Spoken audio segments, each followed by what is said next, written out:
வணக்கம் நண்பர்களே. நம்முடைய டிபிஎஸ் கணிப்பு 2026 இன்று நாம் பார்க்க இருக்கிற தொகுதி கடலூர் நாடாளுமன்ற தொகுதிக்கு உட்பட்ட நெய்வேலி சட்டமன்ற தொகுதி பற்றி தான் பார்க்க போகிறோம். இந்த நெய்வேலி சட்டமன்ற தொகுதி, அந்த நெய்வேலின்ற பேரை சொன்னோடனே நம்ம எல்லாருக்கும் ஞாபகத்துக்கு வருவது அந்த என்எல்சி நிறுவனம் தான். கிட்டத்தட்ட தமிழ்நாடு, ஆந்திரா, கர்நாடகா, கேரளா உள்ளிட்ட பல மாவட்டங்களுக்கு மின்சாரத்தை கொடுக்கக்கூடிய, உற்பத்தி செய்யக்கூடிய ஒரு முக்கியமான நிறுவனம். இந்த நிறுவனம் தான் வந்து இந்த நிறுவனத்திற்கு வேலைக்கு செல்பவர்கள் தான் இந்த தொகுதியில் அதிகம் அப்படின்னு பார்க்கலாம். 63% கிராமப்புற வாக்காளர்களையும் 37% நகர்ப்புற வாக்காளர்களையும் கொண்ட ஒரு தொகுதி. இங்கே இருக்கக்கூடிய ஸ்பெஷாலிட்டி என்ன அப்படின்னு சொல்லணும்னா, அந்த என்எல்சி பவர் பிளான்ட்டுக்கு அடுத்தபடியாக விவசாயம் இங்கே நல்ல ஒரு முறையில் இருக்கிறத பார்க்க முடியுது. விவசாயம் அப்படின்னு சொல்லும்போது இங்கே அந்த முந்திரி தோட்டங்களும் பல மரங்களும் அதிகம் இருப்பதை பார்க்க முடிகிறது. ஸோ விவசாயம் அப்படின்னு இங்கே எடுத்துக்கிட்டாலே வந்து முந்திரி தோட்டங்களும் அந்த பல மரங்களும் தான் வந்து அதிகமாக இருக்கிறத பார்க்க முடியுது. அடுத்து இங்கே இருக்கக்கூடிய மக்களுக்கு கிடைத்திருக்கக்கூடிய, அரசாங்கத்தால் கிடைத்திருக்கக்கூடிய முக்கிய பலன்கள் அப்படின்னு பார்க்கணும் அப்படின்னு சொன்னால், குறிப்பாக சொல்ல போனால் அந்த 1959 என்எல்சி நிறுவனம் உருவாக்கப்பட்ட போது அதற்கு இடம் கொடுத்தவர்கள், அந்த தங்களுடைய வீடுகளை, நிலங்களை விட்டு கொடுத்து அவர்கள் வேறு இடத்திற்கு குடிபெயர்ந்தார்கள். அப்படி இடம் கொடுத்து விட்டு கொடுத்து வந்தவர்களுக்கு மாற்று இடம் கொடுக்கப்பட்டு அந்த மாற்று இடத்திற்கு பட்டா கொடுக்கப்படவில்லை அப்படின்றது அந்த மக்களுக்கு வந்து நீண்ட நெடுங்கால போராட்டமாக இருந்திருக்கிறது. 1959 இப்போ வரைக்குமே வந்து பட்டா கொடுக்கப்படவில்லை அப்படிங்கிறது அந்த மக்கள் ரொம்ப எல்லா அரசாங்கத்திலும் கோரிக்கை வைத்திருக்கிறார்கள். அதை தற்போதைய அரசாங்கம் திரு மு.க. ஸ்டாலின் அவர்கள் தலைமையிலான தற்போதைய தமிழ்நாடு அரசு வந்து 3543 பேருக்கு வந்து பட்டா வழங்கி இருக்கிறது. அப்படிங்கிறது இந்த மக்கள் ஒரு மிகப்பெரிய வரப்பிரசாதமாகவே பார்க்குறாங்க. அடுத்து இந்த தொகுதியில் இருக்கக்கூடிய பிரச்சனைகள் அப்படின்னு சொன்னோம்னா, அந்த என்எல்சி சுரங்கத்திலிருந்து வெளியேறக்கூடிய நீர் வந்து விவசாயத்திற்கு பயன்படக்கூடிய நீரோடு கலந்து விடுகிறது அப்படிங்கிறத அந்த மக்கள் வந்து ஒரு வருத்தமாக சொல்கிறாங்க. இதற்கு அரசாங்கங்கள் பல முயற்சிகள் எடுத்தும் இன்னும் அந்த பிரச்சனை தீரவில்லை அப்படிங்கிறது அந்த மக்களுடைய கருத்தாக இருக்கிறது.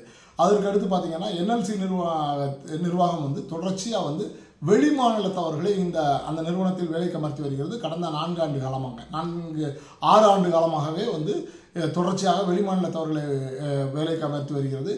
இதை இந்த மக்கள் வந்து கடுமையாக எதிர்க்கிறாங்க. இடம் கொடுக்கப்படும் போது அந்த ஏரியா மக்களுக்கும் அந்த இடத்தை விட்டு கொடுத்தவர்களுக்கும் தான் வேலைவாய்ப்பை வழங்குவோம் அப்படின்னு சொன்ன நிர்வாகம் தற்போது வெளிமாநிலத்தவர்களை அதிகம் கொண்டு வந்து குவிக்கிறது அப்படிங்கிறது அந்த மக்களுடைய பிரச்சனையாக இருக்குது. இதனால் தங்கள் வாழ்வாதாரங்கள் பாதிக்கப்படுவதாக அந்த மக்கள் வந்து வருத்தப்படுறாங்க. அடுத்து வந்து அந்த என்எல்சி நிர்வாகம் வந்து அந்த ஒன்றிய அரசு வந்து தன்னுடைய பங்குகளை வந்து சேல்ஸ் பண்ணதுக்கு முயற்சி பண்ணிக்கிட்டு இருக்குது. குறைக்கிறதுக்கு உண்டான வழிகளையும் அதை தனியார் மயமாக்குவதற்கு உண்டான வழிகளையும் செய்து கொண்டு இருக்கிறது அப்படிங்கிறது இங்குள்ள மக்களின் ஒரு பெரிய வருத்தமாக இருக்கிறது. அதை எதிர்த்து பல அரசியல் கட்சிகள் தொடர்ந்து போராடி வருகின்றன அப்படிங்கிறதும் இங்கு குறிப்பிடத்தக்க விஷயம்.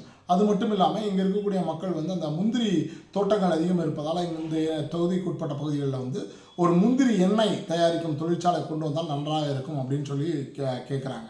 அடுத்து இங்கு வாக்கரசியல் பங்கெடுக்கக்கூடிய ஜாதிகள் அப்படின்னு பார்க்கணும் அப்படின்னா, வன்னியர் மற்றும் எஸ்சி இவர்கள் தான் வந்து அதிக அளவில் பங்கெடுக்கக்கூடியதை பார்க்க முடியுது. இவர்கள் தான் வெற்றியை தீர்மானிப்பவர்களாகவும் இருக்கிறார்கள் அப்படிங்கிறது. அடுத்து வந்து 2021 தேர்தலில் திமுகவின் திரு சபா ராஜேந்திரன் அவர் தான் வந்து 45.71% வாக்களை பெற்று வெற்றியை பெற்றிருக்கிறார். அவரை எதிர்த்து போட்டியிட்ட பாட்டாளி மக்கள் கட்சியின் கே ஜெகன் 45.12% வாக்களை பெற்று தோல்வியை தழுவியிருக்கிறார். இங்கு வாக்கு வித்தியாசம் பார்த்தீங்கன்னா 0.6% தான் வந்து வாக்கு வித்தியாசம் இருப்பதை பார்க்க முடிகிறது. சபா ராஜேந்திரன் ஏற்கனவே சிட்டிங் எம்எல்ஏவாகவும் இருக்கிறவர். 2016 அவர் தான் எம்எல்ஏ அப்படிங்கிறதையும் பார்க்க வேண்டியதாக இருக்குது. அடுத்து இவருக்கு இந்த தொகுதி மக்கள்கிட்டே ஒரு நல்ல பெயர் இருப்பதையும் பார்க்க முடிகிறது. தன்னுடைய சட்டமன்ற நிதியிலிருந்து பல வேலைகள், குறிப்பாக வந்து இந்த குடிநீர் ஆதாரம் இல்லாதவர்களுக்கு வந்து ஆழ்துளை கிணறுகள் அமைத்து கொடுப்பது, அந்த மாதிரியான வேலைகளை நிறைய செய்திருக்கிறார் அப்படிங்கிறதும் அந்த மக்களுடைய ஒரு மகிழ்ச்சியை தெரிவிப்பதாக இருப்பதை பார்க்க முடிகிறது. அடுத்து கடந்த 6 பொதுத் தேர்தல்களில் 4 பொதுத் தேர்தல்களில் திமுக கூட்டணியும் 2 பொதுத் தேர்தல்களில் அதிமுக கூட்டணியும் வெற்றி பெற்றிருப்பதை பார்க்க முடிகிறது.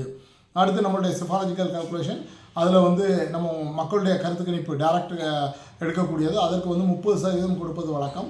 அதில் திமுக கூட்டணி 15%, அதிமுக கூட்டணி 11%, பாட்டாளி மக்கள் கட்சி 4% பெறுவதை பார்க்க முடிகிறது. அடுத்து நம்மளுடைய ஓட்டிங் அனலைசிஸ்க்கு 30%, ஃபேக்டர்ஸ்க்கு 15%, இம்பேக்ட்டுக்கு 15% மற்றும் பீப்புள் வெல்ஃபேர் அண்ட் பாலிடிக்ஸ் அதற்கு ஒரு 10%.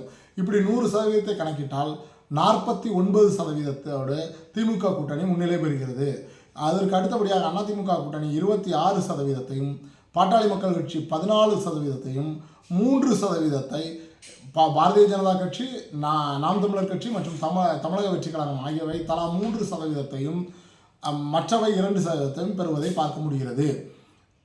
இங்குள்ள ஒட்டுமொத்த வாக்காளர்களின் எண்ணிக்கை 2,01,309, மிக சின்ன தொகுதி தான், குறுகிய கம்மியான வாக்காளர்களை கொண்ட தொகுதி தான். 73% வாக்குகள் போலாகலாம் அப்படின்னு நம்ம கணிக்கிறோம். அப்படி பார்த்தோம்னா 1,46,956 வாக்குகள் தான் போலாகும். அதில் 49% பெறக்கூடிய திமுக கூட்டணி 72,008 வாக்குகளையும், 26% பெறக்கூடிய அதிமுக கூட்டணி 38,208 வாக்குகளையும், 14% பெறக்கூடிய பாட்டாளி மக்கள் கட்சி 20,574 வாக்குகளையும் பெறும் அப்படிங்கிறது தான் நம்மளுடைய கணிப்பாக இருக்குது. சரி, இப்போ கூட்டணிகள் மாறும்போது இந்த வாக்கு சதவீதம் எப்படி மாறுது அப்படின்னு பார்த்தோம்னா, திமுக கூட்டணி 49% ஒரு கம்ஃபர்டபுளான முன்னிலை பெறுவதை பார்க்க முடிகிறது.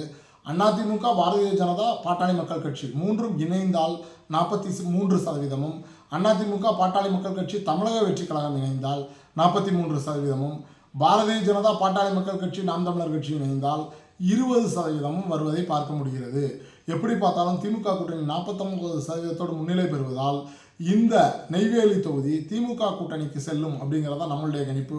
இதோடு சேர்த்து நாம் 39 தொகுதிகளுக்கு நம்ம கணிப்புகளை வெளியிட்டிருக்கிறோம். அதில் 25 தொகுதிகளில் திமுக கூட்டணியும், 4 தொகுதிகளில் அதிமுக கூட்டணியும், 10 தொகுதிகள் இழுபறி நிலையிலும் இருப்பதை பார்க்க முடிகிறது. நாளை வேறொரு தொகுதியில் சந்திப்போம். நன்றி நண்பர்களே.